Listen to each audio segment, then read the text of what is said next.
Hello, welcome to Eduvisor. Today we will be discussing remaining MCQs of ecology and this is the part 5 video. Okay, so question number 1. Ecology is the permanent economy is the slogan of which movement?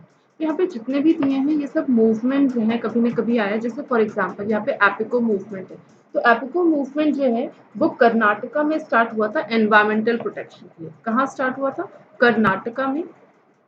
और किस लिए शुरू हुआ था? Environment को protect करने के लिए, एनवायरमेंटल प्रोटेक्शन के लिए। ठीक है। उस वक्त सेकेंड है यहाँ पे नर्मदा बचाओ आंदोलन। नर्मदा बचाओ आंदोलन जो है वो एक डैम, नर्मदा रिवर के ऊपर एक डैम बन रहा था, तो उस डैम के अगेंस्ट में ये आंदोलन को स्टार्ट किया गया था कि नर्मदा को बचाओ, यानी कि उस रिवर को बचाने के लिए था। सी है चिपको मूवमेंट। ये आपका 1973 में स्टार्ट हुआ था, जिसके फाउंडर थे दसोली ग्राम स्वराज संघ के लीड चंदी प्रसाद भट्ट, ये उसके फाउंडर थे। इन्होंने ये मूवमेंट स्टार्ट किया था against the felling of trees, जो गवर्नमेंट के द्वारा एक आया था रूल। तो इसका आंसर हो जाएगा Chipko movement. Okay, question number 2, Chipko movement is related to, किसके रिलेशन में बात की जाती है चिपको मूवमेंट की? ये बात की जाती है प्लांट कंजर्वेशन के रिलेशन।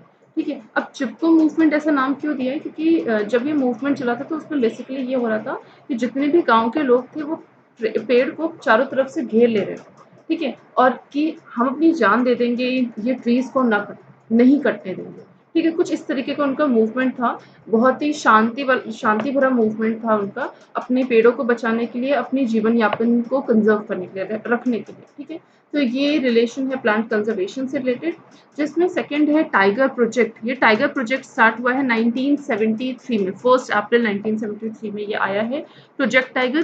किसने लॉन्च किया था? कांग्रेस गवर्नमेंट ने लॉन्च किया था हमारे national animal the royal tiger को बचाने के लिए, को कंजर्व करने के लिए। टाइगर प्रोजेक्ट 1973 में 1 अप्रैल को। क्रोकोडाइल कंजर्वेशन जो है वो 1975 में आया था, 1975 में आया था, लेकिन स्टार्ट हो गया था 1976 में। ठीक है। क्रोकोडाइल कंजर्वेशन, क्रोकोडाइल को कंजर्व करने के लिए। इसमें आपके एलिगेटर्स नहीं आते, सिर्फ क्रोकोडाइल्स ही आते हैं। ठीक है। सो इसका आंसर जाएगा plant conservation. Question number 3. Which one of the following is the correct order of biological organization ranging from organism to biosphere? तो कल हम लोगों ने लिस्ट समझी थी कि एक ऑर्गेनिज्म से बायोस्फीयर तक की जो कहानी है वो किस तरीके से होती है। यानी एक ऑर्गेनिज्म है, इसी तरीके से कई और ऑर्गेनिज्म आ जाएंगे तो हम कहने लगेंगे उनको पॉपुलेशन। जब वो पॉपुलेशन डिफरेंट पॉपुलेशन एक जगह है तो हम उनको कहने लगते हैं कम्युनिटी। और उन कम्युनिटी के साथ जब जुड़ जाते हैं एबायोटिक फैक्टर्स तो आप कहने लगते हो बायोस्फीयर।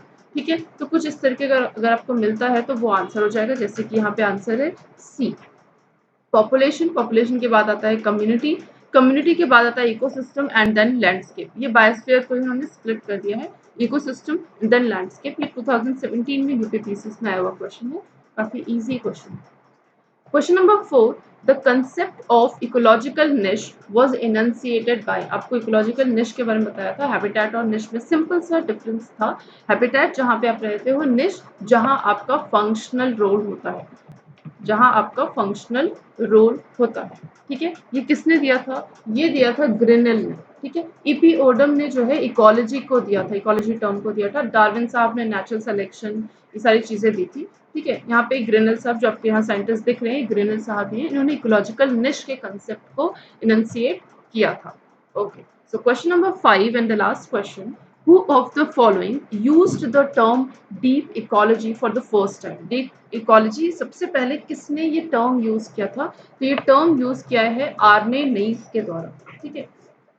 यहाँ पे ये जो साइंटिस्ट है ईपी ओडम, अगेन ये जो साइंटिस्ट हैं इन्होंने इकोलॉजी टर्म के बारे में बताया है। ठीक है। अब यहाँ पे जो आर्ने नईस है, जो यस ये फिलोसोफर हैं जिन्होंने 1973 में डीप इकोलॉजी टर्म को दिया था। ठीक है। So with this thank you. आगे हम लोग और भी इकोलॉजी के क्वेश्चंस करते रहेंगे। Thank you.